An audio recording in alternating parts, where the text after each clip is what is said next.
എത്രയും ബഹുമാനപ്പെട്ട നമ്മുടെ എച്ച്.എം.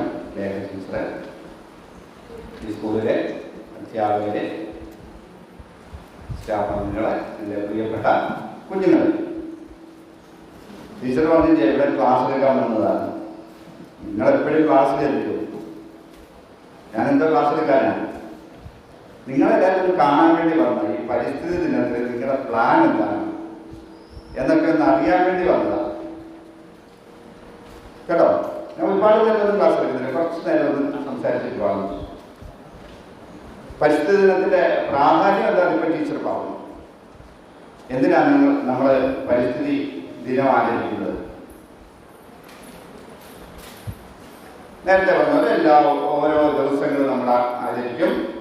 അമ്മ ദിനം, അച്ഛൻ ദിനം, ഭൗമദിനം, അങ്ങനെ ഒത്തിരി ദിനം ആചരിക്കും. ഈ ആചരിക്കുന്നവരുടെ എന്തെങ്കിലും ഉദ്ദേശമുണ്ടോ? നമ്മൾ വെറുതെ ഒരു ദിവസം ആചരിക്കുക എന്ന് മാത്രമല്ല, അതിനകത്തുള്ള നമുക്ക് ചില കടമകളും കർത്തവ്യങ്ങളും ഒക്കെ ഉണ്ട്. അതിനെക്കുറിച്ചൊരു ബോധം വരാനാണ് ഇന്ന് നമ്മൾ ഈ പരിസ്ഥിതി ദിനം ആചരിക്കുന്നത്. ആണല്ലോ, എല്ലാം ഇച്ചിരി ഉഷാറായിട്ടിരിക്കണം. എല്ലാവരും വർത്താനം പറഞ്ഞുകൊണ്ടിരിക്കണം കേട്ടോ. ക്ലാസ്സിൽ നിൽക്കുന്ന പോലെ വേണ്ട, എന്തെങ്കിലും പറയാനുണ്ടെങ്കിൽ പറയണം. മോനെ ഏറ്റവും കൂടുതൽ ഇഷ്ടപ്പെട്ട ആരാ? ചോദിച്ചിട്ടില്ല. ഏറ്റവും ഇഷ്ടമുള്ള ആരോടാ?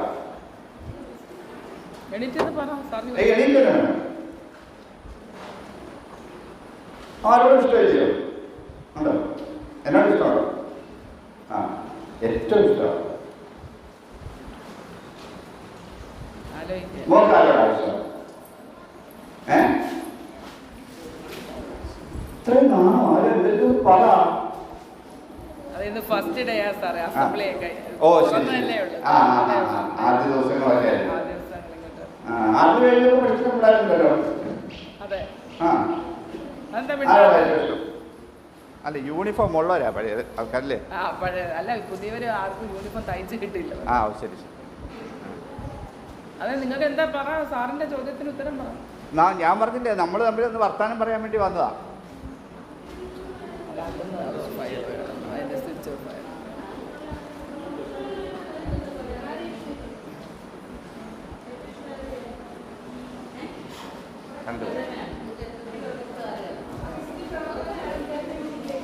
അച്ഛനെ, പിന്നെ അച്ഛനെ അമ്മയെ ഇഷ്ടമാ. പിന്നെ ആരെയാ?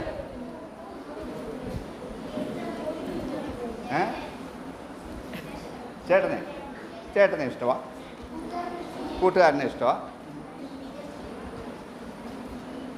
ഞാൻ സാധാരണ എവിടെയെങ്കിലും പോയി കഴിഞ്ഞാലേ ആരോടെങ്കിലും ചോദിക്കുക, ഈ നിങ്ങളുടെ പ്രായത്തിലുള്ള കുട്ടികളോട് ചോദിക്കുക, ആരെയാ ഏറ്റവും കൂടുതൽ ഇഷ്ടപ്പെടുന്നത് ചോദിച്ചു കഴിഞ്ഞാൽ മിക്കവാറും പേര് പറയുന്ന ഒരു പേരുണ്ട്, അമ്മ.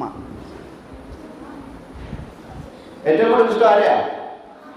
അമ്മ. നിങ്ങളുടെ കാര്യമല്ല, നിങ്ങൾക്ക് ചിലപ്പോൾ അച്ഛനാവോ. അച്ഛനായാലും അമ്മയായാലും എന്നോട് ചോദിച്ചാലും ഞാൻ പറയും ഏറ്റവും ഇഷ്ടം ആരെന്ന് ചോദിച്ചാൽ അമ്മയാണ് പറയും. സത്യത്തിൽ നമുക്ക് ഏറ്റവും കൂടുതൽ ഇഷ്ടം നമ്മളോട് തന്നെ അല്ലേ? നമ്മുടെ അച്ഛനായതുകൊണ്ടിരിക്കും നമുക്ക് ഏറ്റവും ഇഷ്ടം, നമ്മുടെ അമ്മയായതുകൊണ്ടിരിക്കും അല്ലേ? നമ്മൾ തന്നെ ഏറ്റവും കൂടുതൽ വലിയ ആളാണ്. പക്ഷെ എന്നാലും അമ്മയെ ഇഷ്ടപ്പെടാത്ത ആരുമില്ല.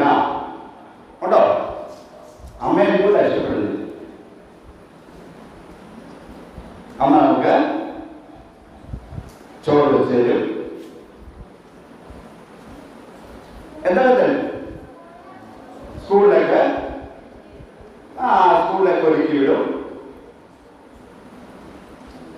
ഏറ്റവും കൂടുതൽ നമ്മളെ സ്നേഹിക്കുന്നത് നമ്മുടെ അമ്മ തന്നെ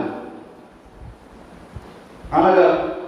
ചെറിയ പ്രായത്തിൽ നമ്മൾ ഉണ്ടാകുന്ന സമയം മുതൽ നമ്മളെ 10 മാസം വയറ്റിൽ ചുമന്നുകൊണ്ട് വന്ന് നമുക്കൊരു വെളിയിലോട്ട് വരാൻ പരുവായപ്പോൾ വെളിയിലോട്ട് വന്നു. അത് കഴിഞ്ഞ് നമുക്ക് നല്ല ബോധമൊന്നുമില്ല, നമുക്ക് ആഹാരമൊന്നും കഴിക്കാൻ പറ്റത്തില്ല. അപ്പൊ നമുക്ക് അമ്മിഞ്ഞപ്പാൽ തന്നു. അങ്ങനെ കുറെ നാൾ കഴിഞ്ഞപ്പോൾ നമ്മളെ നടക്കാൻ പഠിപ്പിച്ചു. അച്ഛനും അമ്മയും ചേട്ടനും എല്ലാവരും ഉണ്ട്. എന്നാലും അമ്മയ്ക്കുള്ള അത്രയും സ്നേഹം ഈ ലോകത്താർക്കും ഉണ്ടാവില്ല. എല്ലാ അമ്മയ്ക്കും സ്നേഹമുണ്ടോ എന്ന് ചോദിച്ചു കഴിഞ്ഞാൽ എനിക്ക് അറിയത്തില്ല. കഴിഞ്ഞ ദിവസം ഒരു അമ്മ തന്നെ ഒരു കൊച്ചിനെ എടുത്ത് കക്കൂസിന്റെ ജനലിനകത്ത് വെളിയിലോട്ട് നിങ്ങൾ പേപ്പറൊക്കെ വായിക്കില്ലേ? ആ, അങ്ങനെയുള്ളവരുണ്ട്. പക്ഷെ നമുക്ക് എല്ലാവർക്കും ഇഷ്ടമാണ് അമ്മയെ. നമുക്കെല്ലാവർക്കും ഉള്ള ഒരു അമ്മയുണ്ട്. നമുക്കെല്ലാവർക്കും പൊതുവായിട്ടൊരമ്മയുണ്ട്. ആ അമ്മ ആരാന്നറിയോ? ആരാ? ഭൂമിദേവി. ഭൂമിയാണ് നമ്മുടെ എല്ലാവരുടെയും അമ്മയാണ് ഭൂമി. ആ ഭൂമി നമുക്ക് എന്തെല്ലാം തരുന്നു? ഭക്ഷണം. ഭക്ഷണം മാത്രമല്ല, നമ്മൾ ജനിച്ചത് തന്നെ ഭൂമിയിലല്ലോ. നമുക്ക് ജന്മം തന്നത് ഭൂമിയാണ്, അമ്മയാണ്, അല്ലെ? നമുക്ക് കിട്ടുന്ന എല്ലാ സാധനങ്ങളും ഭൂമിയിൽ നിന്നുള്ള വരദാനമാണ്. ഭൂമി നമുക്ക് നൽകുന്ന സ്നേഹമാണ് എല്ലാം. നിങ്ങൾ പ്രാർത്ഥന ചൊല്ലിയപ്പോൾ പറഞ്ഞല്ലോ, നമുക്കെല്ലാം എല്ലാമായ ഭൂമിയെ സൃഷ്ടിച്ച തമ്പുരാനെ എന്നല്ലയോ പ്രാർത്ഥന ചൊല്ലിയേ? ആണോ? പ്രാർത്ഥന ചൊല്ലിയതൊക്കെ എല്ലാവരും കേട്ടായിരുന്നു. ആ, അപ്പൊ നമ്മുടെ എല്ലാവരും എൻ്റെ അമ്മയാണ്, നിങ്ങളുടെ അമ്മയാണ്, ഇവിടെ ഇരിക്കുന്ന ടീച്ചറിന്റെ അമ്മയാണ്. ആര്? ഭൂമി. ഭൂമി നമ്മളെ വളരെ സ്നേഹിക്കുന്നു. അതുകൊണ്ടാണല്ലോ നമുക്ക് വേണ്ടതെല്ലാം ഭൂമിയിലാണ് കിട്ടുന്നത്. നമുക്കെല്ലാം കിട്ടുന്നത് എവിടുന്നാണ്? ഭൂമിയിൽ നിന്നാണ്. അങ്ങനെ കിട്ടുമ്പോൾ നമുക്ക് ഭൂമിയോട് തിരിച്ചൊരു കടമയില്ലേ?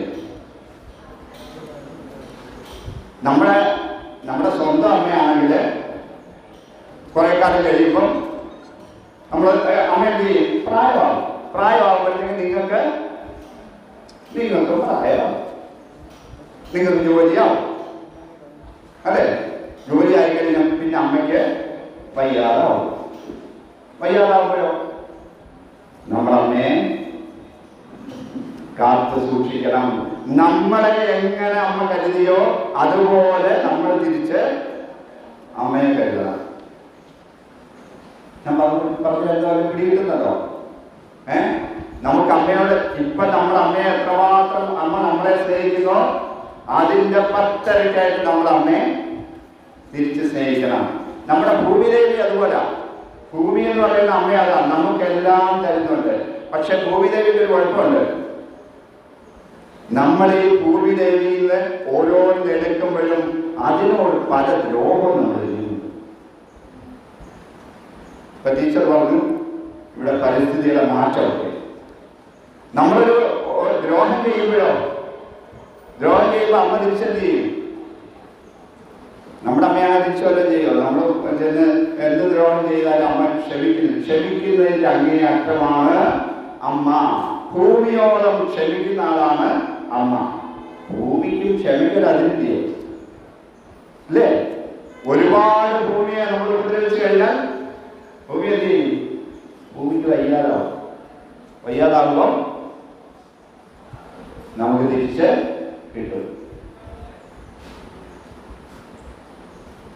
ആ ഭൂമിയെ നമ്മൾ നന്നായിട്ട് കാത്തുരക്ഷിക്കണം. നമ്മള് കുമാരനാശാനെ കേട്ടിട്ടുണ്ടോ?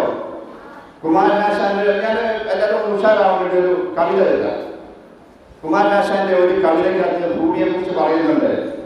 ഒരു കൈ കൊണ്ട് പ്രഹരിക്കവേ പിടിച്ചൊരു കൈ കൊണ്ട് തലോടുമേ ഇവർ. ഇടയ്ക്ക് നമ്മുടെ പ്രകൃതി എന്ന് പറയുന്ന ഭൂമി എന്ന് പറയുന്ന അമ്മ നമുക്ക് ഇടയ്ക്കിടയ്ക്ക് നല്ല അടി തരുന്നു. തൂത്ത് നല്ല മൂക്ക് നോക്കി ഒരു ഇടി തിന്നേച്ച് പിന്നെ കുറച്ച് തൂത്ത് കഴിച്ച് കാര്യം തന്നുള്ളൂ. പക്ഷെ ഭൂമി അങ്ങനെയാണ്. ഭൂമിയെ നമ്മൾ താങ്ങാവുന്നതിൽ അധികം ഉപദ്രവിച്ചു കഴിഞ്ഞാൽ അതിങ്ങോട്ട് ഒരു പ്രഹരം തരും. അങ്ങനെയുള്ള പ്രഹരം ഏതെങ്കിലും കേട്ടിട്ടുണ്ടോ?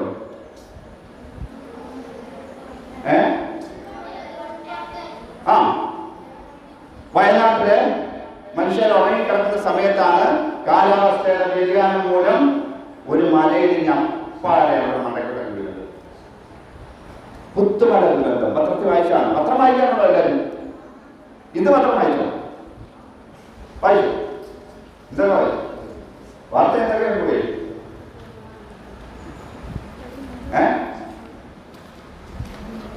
ഒരു ഗ്രാമത്തിലെ ജനങ്ങൾ അത്ര ഉറങ്ങിക്കിടക്കുക. നമ്മൾ വൈകുന്നേരം വീട്ടിൽ പോയി കിടന്ന് ഉറങ്ങുന്നത് പോലെ അവരത്ര ഉറങ്ങിക്കിടക്കുക, അറിയുന്നില്ല. പിറ്റേന്ന് രാവിലെ ആയപ്പോഴത്തേക്ക് നമുക്ക് എണ്ണിക്കാൻ പറ്റത്തില്ല, ഒന്നും അറിഞ്ഞതേ ഇല്ല. വലിയൊരു മല നമ്മുടെ മേലോട്ട് വീട് കഴിഞ്ഞാൽ നമ്മളെല്ലാം തടി. ചൂരന്മല എന്നുള്ള ഒരു ഗ്രാമം അപ്പാടെ മരിച്ചുപോയി. നമ്മളെ പോലെ കുഞ്ഞുങ്ങൾ പഠിക്കുന്ന സ്കൂളുകളുണ്ടായിരുന്നത്. ഒരുപാട് അച്ഛന്മാരും അമ്മമാരും മക്കളും ചേച്ചിമാരും ചേട്ടന്മാരും ഒക്കെ ഉണ്ടായിരുന്നു. എല്ലാവരും നഷ്ടപ്പെട്ടു പോയില്ലേ? ആ നഷ്ടപ്പെടാൻ കാര്യം എന്താ?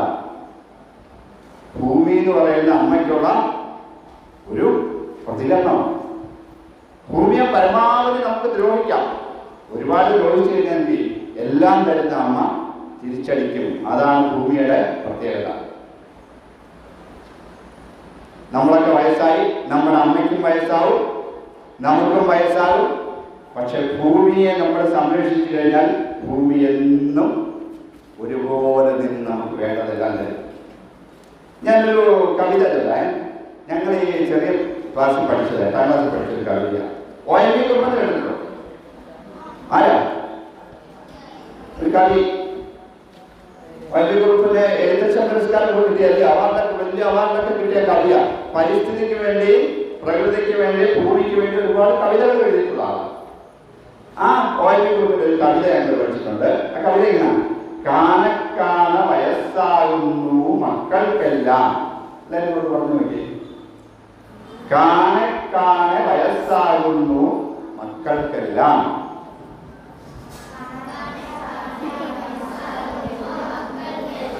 എന്നാൽ അമ്മേ വീണക്കമ്പികൾ വീട്ടുകയല്ലേ നവതാരുണ്യം നിന്നിലൂടെ. നമുക്കെല്ലാം വയസ്സായിപ്പോ. അമ്മയുടെ മക്കൾക്ക്, ഭൂമിയുടെ മക്കൾക്കെല്ലാം വയസ്സാവും. നമ്മുടെ അമ്മയ്ക്ക് വയസ്സാവും, നമുക്ക് വയസ്സാവും. പക്ഷെ ഭൂമി അപ്പോഴും യൗവനത്തോടുകൂടിയിരിക്കുക. നവയൗവനം, യൗവനം വീണക്കമ്പി വീട്ടുന്ന ഒരു സുന്ദരിയായ അമ്മയാണ് നമുക്കുള്ളത്. കാനക്കാന വയസ്സാകുന്നു മക്കൾക്കെല്ലാം, എന്നാലമ്മേ വീണക്കമ്പികൾ വീട്ടുകയല്ലേ നവതാരുണ്യം നിന്നിലൂടലിൽ. അപ്പൊ അമ്മയോട് നമുക്ക് കുറെ ബാധ്യതയില്ലേ? അമ്മയെ ഉപദ്രവിച്ചു കഴിഞ്ഞാൽ എന്താ ചെയ്യുന്നത്? കുമാരനാശാൻ പറഞ്ഞ പോലെ ഒരു കൈ കൊണ്ട് തലോടുന്ന സമയത്ത് തന്നെ മറു കൈ കൊണ്ട് മൂലാണ്ട് നോക്കി പിടിക്കുന്നുണ്ട്. ഒരു കൈ കൊണ്ട് പ്രകടിച്ചവയെ മറിച്ച് പിടിച്ച് ഒരു കൈ കൊണ്ട് തലോടുമേ ആര്? ഭൂമി എന്ന് പറയുന്ന അമ്മ. അപ്പൊ ആ അമ്മയെ സംരക്ഷിക്കാനുള്ള ബാധ്യത ആർക്കാ? നമ്മുടെ സർക്കാരിനെ നമ്മളെ ഏൽപ്പിച്ചിരിക്കുകയല്ലോ. സർക്കാർ എന്തോന്ന് വെച്ചാൽ ചെയ്യട്ടെ. പക്ഷെ സർക്കാർ മാത്രമല്ല, നമുക്കെല്ലാം ഒരു കടമയുണ്ട്. ആ കടമ എന്താണെന്ന് ഓർമ്മിപ്പിക്കാൻ വേണ്ടിയാണ് നമുക്ക് ഈ പരിസ്ഥിതി ദിനം ആചരിക്കുന്നത്. കേട്ടോ? പരിസ്ഥിതി ദിനത്തിന്റെ ഉദ്ദേശം എന്ന് പറയുന്നത് നമ്മുടെ പരിസ്ഥിതിയെ സംരക്ഷിക്കുക, നമ്മളെ സംരക്ഷിക്കുക, ലോകത്തെ നിലനിർത്തുക. ഇപ്പൊ കാലാവസ്ഥാ വ്യതിയാനത്തിന്റെ കാര്യം പറഞ്ഞു. പണ്ടൊന്നും ഈ സുനാമി എന്നൊക്കെ പറഞ്ഞ് നമ്മൾ കേട്ടിട്ടേ ഇല്ല. നിങ്ങളൊക്കെ ഉണ്ടാകുന്നതിന് മുമ്പാ ഒരു സുനാമി എന്ന് പറഞ്ഞ സംഭവം ഉണ്ടായി. കടലെല്ലാം കൂടെ കയറി ഇങ്ങോട്ട് പോകുന്നു. ഇങ്ങോട്ട് പോന്നു കഴിഞ്ഞാൽ ഇങ്ങോട്ട് പോകും. എങ്ങോട്ട് പോകാനില്ല, ഇങ്ങോട്ട് വന്നില്ല, ഇവിടം വരെ വന്നില്ല. കടലിൽ അവിടെ കയറി വന്നു കഴിഞ്ഞാൽ നമുക്ക് ചത്തുപോകാനേ മാർഗമുള്ളൂ. പ്രകൃതിയോട് നമ്മൾ ചെയ്യുന്ന ഒരുപാട് ദ്രോഹങ്ങൾക്കുള്ള മറുപടിയായിട്ടാണ് ഇടയ്ക്കിടയ്ക്ക് പ്രകൃതി നമുക്ക് ഇങ്ങനെ ഒരു പണി തരുന്നത്. അങ്ങനെ പണി തരാതിരിക്കണമെങ്കിൽ നമ്മൾ പ്രകൃതിയെ സംരക്ഷിക്കണം. പ്രകൃതിയെ സംരക്ഷിക്കാൻ നമ്മൾ എന്തൊക്കെയാണ് ചെയ്യേണ്ടത്? നിങ്ങൾ ഏതാണ്ടൊക്കെ കൊണ്ടുവന്നില്ല, മുദ്രാവാക്യമൊക്കെ എഴുതിക്കൊണ്ട് വന്നില്ല. എന്ത് വരുന്നത്? മുദ്രാവാക്യമൊന്നും ഇല്ലയോ? എന്തോ ഇല്ലെങ്കിൽ നമ്മൾ വായിച്ചേ. ഉച്ചത്തിൽ പറ, വായിക്കേ. എന്ത് പറ്റി? സ്കൂൾ തുറന്നപ്പോ നിങ്ങൾ എഴുതിക്കൊണ്ട് വന്ന വായിക്ക്. പ്രകൃതിയെ സംരക്ഷിക്കണം. പിന്നെ പ്രകൃതിയുടെ പ്രകൃതിയെ സംരക്ഷിക്കേണ്ടത് നമ്മുടെ കടമയാണ്. ഇനി വേറെ ഉണ്ടോ? അത് തെളിയിക്കുന്നേ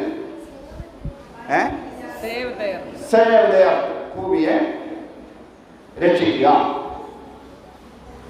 യാദവേദം എന്തോ എഴുതിക്കൊണ്ടുവന്നേ ആ പോസ്റ്റ്മോർട്ടം എഴുതിക്കുന്നേ ആ ഭൂമിയെ കാക്കണം. പിന്നെ ആരാണ്ട് ചെടിയൊക്കെ ഇരിക്കുന്നുണ്ടല്ലോ. ആ ചെടി കൊണ്ടുവന്നല്ലോ. എന്തിനാ ചെടി കൊണ്ടുവന്നേ? നടുമ്പോൾ എന്തിനാ ചെടി നടുന്നത്? തണല് കിട്ടും. ചെടി നടുമ്പോൾ ചെടി വളർന്ന് വലുതാവും. വലുതാവുമ്പോൾ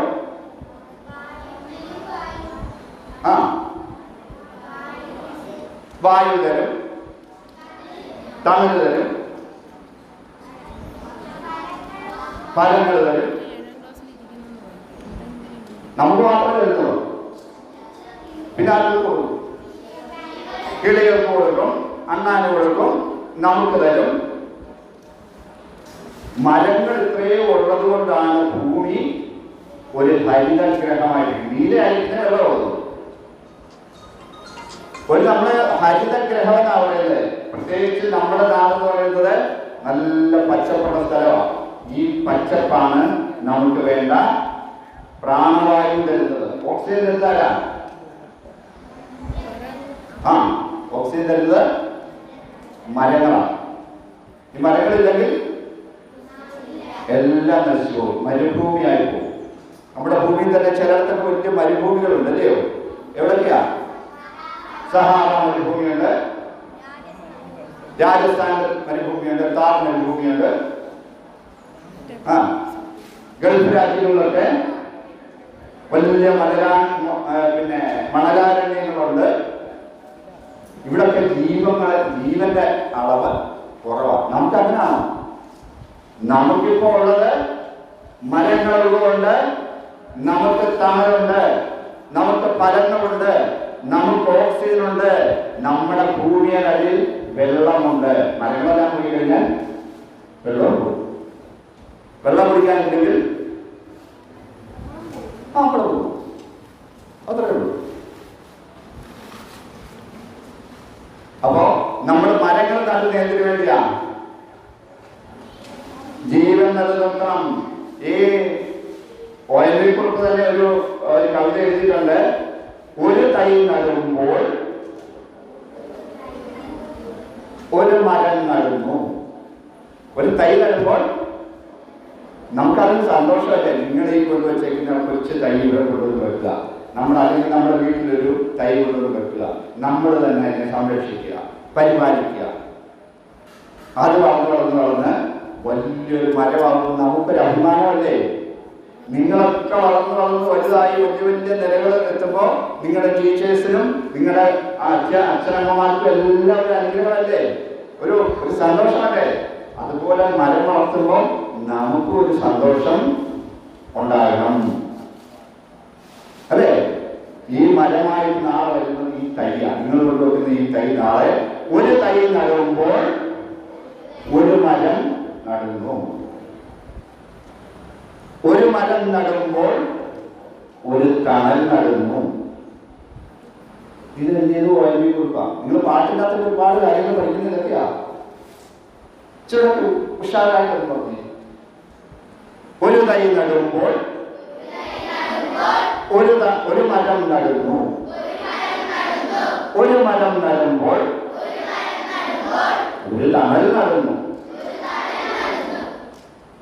ഇത് നമ്മുടെ പ്രാണവായുവിനുള്ള തണലാണ്, നമ്മുടെ പ്രകൃതിക്കുള്ളതാണ്, നമ്മുടെ മൃഗങ്ങൾക്കും പക്ഷികൾക്കും എല്ലാം ഉള്ളതാണ്.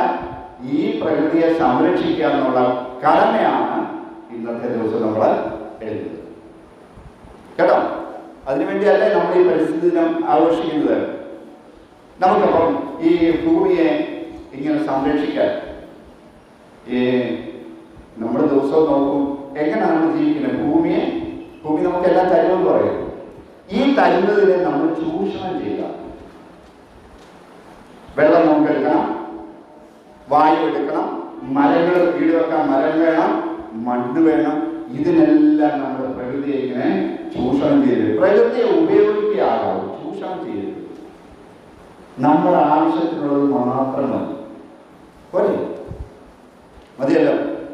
ഇപ്പൊ നമുക്ക് അങ്ങനെയാണോ? പലയിടത്ത് നോക്കിക്കഴിഞ്ഞാൽ വലിയ വലിയ വീടുകൾ.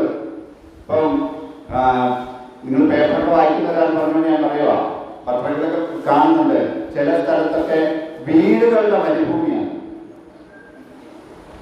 വീടുകൾ ഒത്തിരി വലിയ വലിയ അളവിലുള്ള വീടുകൾ ഉണ്ടാക്കും. എന്നിട്ട് ഇവിടെ താമസിക്കാൻ ആരുമില്ല, മക്കളൊക്കെ വിടിയില്ല.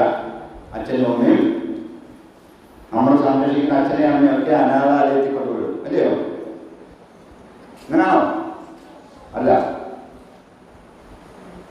അപ്പൊ അങ്ങനെ വീടുകൾ മാത്രം കിടക്കാം. ഈ ഒരു വീട് അവിടെ ഉണ്ടാകണമെങ്കിൽ എന്തുമാത്രം മഴയിൽ നിന്ന് പാറ വേണം, എന്തുമാത്രം മണ്ണ് വേണം, അല്ലേ? എന്തുമാത്രം തൈ വേണം. ഇതെല്ലാം നമ്മൾ പ്രകൃതിയിൽ നിന്ന് ചൂഷണം ചെയ്തെടുക്കുക. അപ്പം നമ്മുടെ ആവശ്യങ്ങള് പരിമിതപ്പെടുത്തണം. നമ്മൾ ആദ്യം ചെയ്യേണ്ട കാര്യം എന്താ? നമുക്ക് ആവശ്യങ്ങളെ കുറയ്ക്കുക. ഏതെങ്കിലും ഒരു കടയിലോ സിനിമയിലോ ഒക്കെ പോയി കഴിഞ്ഞാൽ അവിടെ മൊത്തം കാറായിരിക്കും. ഒരാൾ വരുന്നത് ഒരു വലിയ കാറിലായിരിക്കും. ഒരു വലിയ കാറ് വന്നു കഴിഞ്ഞാൽ നമുക്ക് നഷ്ടമുണ്ട്. അത്രയും പെട്രോൾ എത്തത്തില്ലേ? അത്രയും സ്ഥലം പോകത്തില്ലേ? ഒക്കെങ്കിൽ സൈക്കിളെ പോകണം. ഞാൻ നിങ്ങളുടെ ഇന്ന് സൈക്കിൾ എടുത്തരാറുണ്ട്. നിങ്ങളെ കണ്ടിട്ടില്ല കേട്ടോ. നമ്മളെല്ലാം നടന്നു പോകാനുള്ളത് കഴിയില്ല. ഇതിപ്പോ റോഡിൽ വരെ പോകണമെങ്കിൽ നമ്മൾ എന്ത് ചെയ്യും? ആരെങ്കിലും നമുക്ക് സ്കൂട്ടറെ കൊണ്ടുപോകണം, അല്ലേ? വേണ്ടേ? അങ്ങനെ ഒരു ഗതികേടില്ല. നടക്കാനുള്ള കഴിവ് നമുക്ക് നഷ്ടപ്പെടുക. അതൊന്നും ഒരു ദോഷമാണ്. മനുഷ്യന് ജീവിക്കാനുള്ള കഴിവുകൂടെ കുറഞ്ഞു വന്നിരിക്കുക. നമ്മൾ കൂടുതൽ പ്രകൃതിയെ ചൂഷണം ചെയ്യുന്നു, കൂടുതൽ സൗകര്യങ്ങൾ നമ്മൾ ഉപയോഗിക്കുമ്പോൾ അപ്പൊ നമുക്ക് ആവശ്യമുള്ളത് മാത്രം, ആവശ്യമില്ലാത്തതൊക്കെ കളഞ്ഞേക്കാം. ഭൂമി ഇങ്ങനെ മരിക്കാതെ കിടക്കുന്നേ ഉള്ളൂ. പെട്ടെന്ന് നിർത്തിയേക്കാം, കുഞ്ഞുങ്ങളായതുകൊണ്ട്.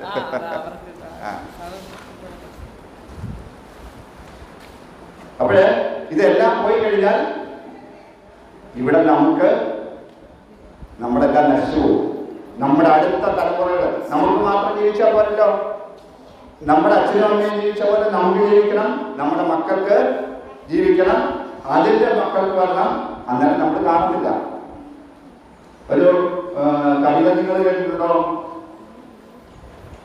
ഇഞ്ചക്കാട് ബാലേന്ദ്രൻ എന്ന് പറയുന്ന ഒരാളെ എഴുതിയ കവിത. ഇനി വരുന്നൊരു തലമുറയ്ക്ക് ഇവിടെ വാസം സാധ്യമോ? ഉണ്ടല്ലോ, ആൾക്ക് പാടുന്നല്ലോ. ഒന്ന് പാടിക്കും, പാട്, ധൈര്യമായിട്ട് പാടി. ആ പാടിക്കോ, അവിടെ നിന്നൊക്കെ പാടിക്കും. കൂടെ പാടാമല്ലോ. ഇനി വരുന്നൊരു തലമുറയ്ക്ക് ഇവിടെ വാസം സാധ്യമോ?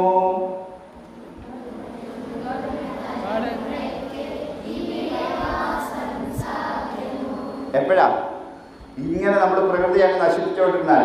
ഇനി വരുന്നൊരു തലമുറയ്ക്ക് ഇവിടെ വാസം സാധ്യമോ? മലിനമായ ജലാശയം, അതിമലിനമായൊരു ഭൂമിയും. മലിനമായ ജലാശയം. നിങ്ങൾ ഇങ്ങോട്ട് വീട്ടിൽ ഇങ്ങോട്ട് വരുമ്പോഴേ നടന്നാ വരുന്നേ വാനില്ല. ആ വാനിൽ വരുമ്പോ തന്നെ നമ്മുടെ നല്ല റോഡിൽ ഇതല്ലേ വരുന്നേ. ഈ റോഡെല്ലാം നല്ല വൃത്തിയായിട്ട് കിടക്കാണ്. എല്ലാവരും വെള്ളം കയറി അഴിഞ്ഞ് ഇതിനകത്തൂടെ നമ്മൾ നടന്നു കഴിഞ്ഞാൽ നാളെ നമുക്ക് എപ്പോഴും പോയി. എന്തുകൊണ്ടാണ്? നമ്മുടെ ജലസ്രോതസ്സുകളും ജലാശയങ്ങളെല്ലാം നമ്മളങ്ങ് മലിനപ്പെടുത്തി. ഒരു മുട്ടായി കടലാസ് തിന്നാൽ ആ കടലാസ് എന്തോ ചെയ്യും? മിഠായി തിന്ന, നിങ്ങൾക്ക് മിഠായി തിന്ന ഇഷ്ടമാണല്ലോ. മിഠായി തിന്ന ആ കടലാസ് എന്തോ ചെയ്യും? അതിന്റെ കവർ, കടലാസ് എന്നൊക്കെ പറഞ്ഞ അവർക്ക് അറിയത്തില്ല അല്ലേ? ആ മിഠായിയുടെ കവർ എന്ത് ചെയ്യും?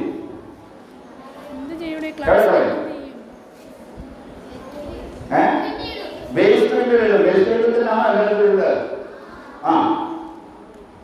പ്രത്യേകം ശ്രദ്ധിക്കേണ്ട ഒരു കാര്യം, നമ്മുടെ വെള്ളത്തിലുള്ള ഒരു ചെറിയ മിഠായിയുടെ കവർ പോലും ഇടാൻ പാടില്ല. നമ്മുടെ ജലസ്രോതസ്സുകളെ മലിനമാക്കരുത്, നമ്മുടെ വായുവിനെ മലിനമാക്കരുത്. ഈ ഞങ്ങളുടെയൊക്കെ ഈ ചെറിയ പ്രായത്തിലേ ഇപ്പൊ നമ്മൾ വീട്ടിൽ കിടന്ന് ഉറങ്ങണമെങ്കിൽ ഫാനിട്ടാണ് ഉറങ്ങുന്നത്. ചിലത് AC വേണം, AC ഇല്ലാതെ കിടക്കാൻ പറ്റത്തില്ല. നിങ്ങളുടെ തിണ്ണയ്ക്ക് വരാന്തയിൽ വന്ന് കുറച്ച് നേരം ഇരിക്കാൻ പറ്റുമോ? പറ്റുമോ? എവിടെ ഒന്നും അടിച്ച് ഉപ്പാട് വരും, നമുക്കിരിക്കാൻ പറ്റത്തില്ല. ഇപ്പൊ ഈ സന്ധ്യ ആകുമ്പോഴേക്ക് അതെല്ലാം കളയും. കാര്യം കൊതുകിന്റെ ശല്യം. ഞങ്ങളുടെയൊക്കെ കൊച്ചിലെ ആണെന്നറിയോ, പുറത്ത് വലിയ തിണ്ണ തിണ്ണെന്ന് പറഞ്ഞാൽ അറിയോ? ഇങ്ങനെ കിടക്കുന്ന വരാന്ത പോലെ ഇങ്ങനെ കിടക്കുക നീളത്തിൽ. രാത്രിയിലൊക്കെ വെളിയിൽ അവിടുത്തെ ആൾക്കാരൊക്കെ പോകണം. ഒരു കുളവും കയറി കഴിക്കത്തില്ല, ഒരു പാമ്പും കയറി കഴിക്കത്തില്ല, ഒരു കൊതുവും കഴിക്കത്തില്ല. അന്ന് കൊതുവുണ്ട്. ജലാശയങ്ങളിലൊക്കെ തവളയുണ്ട്. ഈ കൊതുകിന്റെ കൂത്താടികളെയൊക്കെ തവള നിന്നോളും. അപ്പൊ ഇവരുടെ എണ്ണത്തിൽ കുറവായിരിക്കും. സംഭവം കാണും, വെള്ളം ഒഴുകിക്കൊണ്ടിരിക്കും, നീരൊഴുക്കുകള് ഉണ്ട്. ഇപ്പൊ പാമ്പെല്ലാം കൊടുത്തിട്ടുണ്ട്. ഇപ്പൊ ഈയിടെയൊക്കെ നമ്മൾ പത്രത്തിൽ വായിക്കും. നിങ്ങളോടെല്ലാം മന്ത്രിയൊക്കെ പത്രത്തിലൂടെ പറയുന്നുണ്ട്, സാറന്മാരോട് പറയുന്നുണ്ട്, പാമ്പ് വരാതെ നോക്കണം. എന്താ പാമ്പ് വരുന്നത്? ചൂട് കാലമായി കഴിയുമ്പോൾ പ്രകൃതി അങ്ങോട്ട് മാറി ഭയങ്കരമായ ചൂട് വന്നു കഴിഞ്ഞപ്പോൾ ഇതിന്റെ മാളത്തിലും പാമ്പിന് ഇരിക്കാൻ പറ്റില്ല. ഇത് പുറത്തിറങ്ങി നടക്കുക. നമ്മളെന്ത് ചെയ്തു? ഇതുപോലെ ചൂട് കാരണം നമ്മളെല്ലാം മാളത്തിനകത്തോട്ട് കയറി, അവരെല്ലാം മാളത്തിനകത്തുനിന്ന് പുറത്തോട്ട് കഴിഞ്ഞു. അപ്പം വഴിയിൽ എവിടെയെങ്കിലും പോകുമ്പോൾ നമ്മളെ പഠിക്കാത്ത കയറുന്നില്ല. ചൂട് കാലത്ത് ഭയങ്കരമായിട്ട് ശ്രദ്ധിക്കണം. ഈ പാമ്പുകളൊക്കെ മാളത്തിൽ ചൂട് കാരണം വെളിയിൽ ഇറങ്ങി നടക്കുക. തണുപ്പ് കാലത്തോ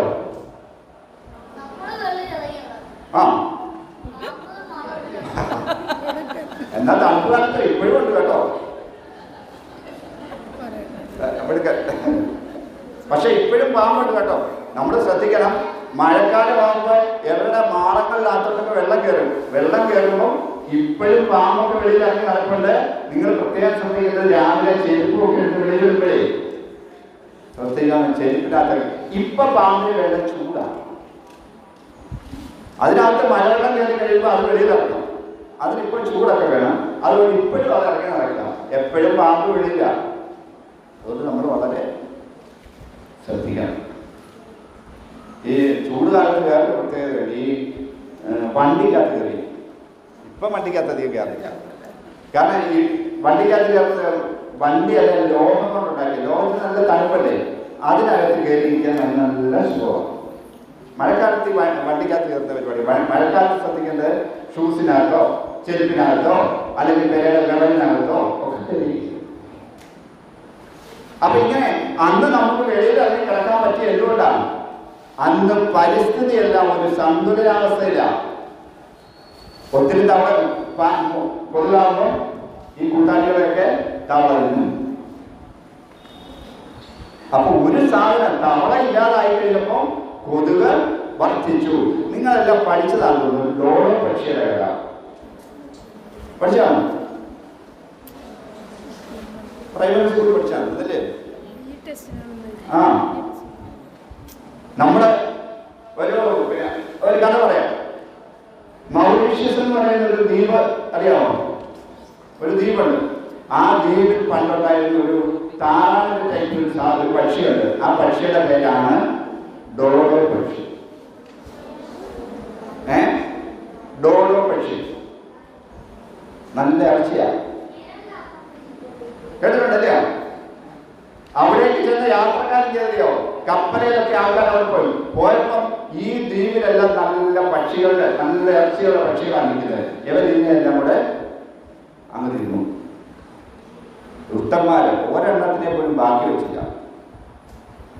നമ്മൾ പ്രകൃതിയെ സംരക്ഷിക്കുന്നത് അങ്ങനെയാണ്. ഈ എല്ലാത്തിനെയും നശിപ്പിച്ചിട്ടല്ല. മീൻ പിടിക്കുന്നത് എല്ലാത്തിനെയും പിടിച്ചതിനാവും. ഊപ്പ ഇറക്കുന്ന സമയത്ത് ഊപ്പയെ പിടിക്കരുത്, കൊച്ചുമീനെ പിടിക്കരുത്. അത് വളർന്ന് വലുതാവട്ടെ. അതിനാണ് നമ്മൾ കടലിലൊക്കെ പോകുന്നത്. ട്രോളിങ് നിരോധിക്കും. സമയത്ത് മത്സ്യങ്ങൾ അച്ഛനമ്മമാരായി ഒത്തിരി കുഞ്ഞുങ്ങളുമായിട്ട് നടക്കുന്ന സമയമാണ്. അപ്പോൾ ഈ സമയത്ത് ഇതിനെല്ലാം പിടിച്ചു കഴിഞ്ഞാൽ കുഞ്ഞുങ്ങളുണ്ടാകത്തില്ല, ആ മത്സ്യസമ്പത്ത് നശിക്കും. ഈ ഡോളോ പക്ഷികളെല്ലാത്തിനെയും ഒരെണ്ണത്തിനെ പോലും ബാക്കിയില്ലാതെ ഈ മഹാഭാവികൾ തിന്നു കളഞ്ഞു. തിന്നു കളഞ്ഞപ്പോൾ എന്താ കുഴപ്പമുണ്ടായിരുന്നല്ലോ? അവിടെ ഒരു പ്രത്യേകത വൃക്ഷമുണ്ട്. എന്താ പേര്? കാൽവേരിയൻ വൃക്ഷം, അല്ലയോ? അങ്ങനെയാണെന്ന് എനിക്ക് തോന്നുന്നു. ആ വൃക്ഷങ്ങളും അതുപോലെ ഇല്ലാതെ നോക്കിക്കെ, ഒരു പ്രകൃതിയിൽ ഒരു സാധനത്തെ നശിപ്പിച്ചപ്പം ഡോളോ പക്ഷികളെ മൊത്തം നശിപ്പിച്ചു കഴിഞ്ഞപ്പം ഈ വൃക്ഷങ്ങളും അവിടെ ഇല്ലാതായി. കാരണം ഇതുണ്ടെങ്കിലേ അതുള്ളൂ. കാരണം ഈ വൃക്ഷത്തിന്റെ കായാണ് ഈ പക്ഷി തിന്നുന്നത്. ഈ പക്ഷിയുടെ വയറ്റിലൂടെ കയറി ഇറങ്ങി പുറത്ത് വന്നെങ്കിൽ മാത്രമേ അത് വീണ് കിളിക്കത്തുള്ളൂ. ചില്ലറ ദ്രോഹമാണ് നമ്മൾ ചെയ്തത്. അങ്ങനെയുള്ള ദ്രോഹപ്രവർത്തികളൊന്നും നമ്മൾ ചെയ്യത്തില്ല എന്നൊരു പ്രതിജ്ഞ എടുക്കുന്ന ദിവസമാണ് ജൂൺ 5 പരിസ്ഥിതി ദിനം. നമ്മൾ പരമാവധി മരങ്ങൾ വെച്ച് പിടിപ്പിക്കും. നമ്മുടെ ജലാശയങ്ങളിലൊന്നും ഒരല്പം പോലും മാലിന്യം വലിച്ചെറിയത്തില്ല. ഞാനിപ്പോൾ ഇങ്ങോട്ട് വന്ന കാര്യം ചോദിച്ചു, റോഡിലൂടെ വന്ന കാര്യം ചോദിച്ചു. റോഡിൽ മുഴുക്ക വെള്ളമല്ലേ? എന്താ വെള്ളം? റോഡിൽ മുഴുക്കല്ല, നിങ്ങളുടെ സ്കൂളിനകത്തോട്ട് കയറിയിട്ട് വെള്ളമാണല്ലോ. മുട്ടറ്റം വെള്ളത്തിലൂടെ നാളെ ഈ വണ്ടികളൊന്നും കാണത്തില്ല. നിങ്ങളുടെ വാഹനയിൽ വന്നവരൊക്കെ കുറെ കാലം കഴിയുമ്പം ഇനി വരുന്നത് തലമുറ വള്ളത്തിലായിരിക്കും വരുന്നത്, ഇല്ലേ? കാരണം വെള്ളം ഒഴുകാൻ സ്ഥലമില്ല. വെള്ളം ഒഴുകേണ്ട സ്ഥലമെല്ലാം നമ്മൾ നികത്തി ഒഴുകാനുള്ള, നികത്തുന്നത് കുഴപ്പമില്ല, വീടൊക്കെ വെക്കണ്ടേ. പക്ഷെ ഒഴുകാനുള്ള സംവിധാനമൊന്നും ഉണ്ടാക്കാതെ അതങ്ങ് പോയിക്കാണ്. അപ്പം വെള്ളം കയറിക്കൊണ്ടിരിക്കും. വെള്ളം ഇരിക്കേണ്ടടുത്ത് കരയിരിക്കും, കരയിരിക്കുന്നിടത്ത് വെള്ളം. അങ്ങനെയൊക്കെ ഉണ്ടാകാതിരിക്കാൻ, നമ്മുടെ ഭൂമിയെ രക്ഷിക്കാൻ നമ്മളെല്ലാവരും പ്രതിജ്ഞാബദ്ധരാണ്. നമ്മളെന്തോ എന്തോ എന്തോ പ്രതിജ്ഞ എടുക്കുന്നേ? പരിസ്ഥിതിയെ മലിനമാക്കില്ല, മരങ്ങൾ വെച്ച് പിടിക്കും. നമ്മളെ കഴിയുന്ന കാര്യങ്ങളായിരുന്നു അത് പിടിപ്പിക്കാം. ഇതെല്ലാം ചെയ്യുമല്ലോ. അപ്പൊ എല്ലാവർക്കും നല്ലത് മാത്രം ആശംസിച്ചുകൊണ്ട് ഇന്ന് നല്ലൊരു പരിസ്ഥിതി ദിനം ആശംസിക്കുകയാണ്.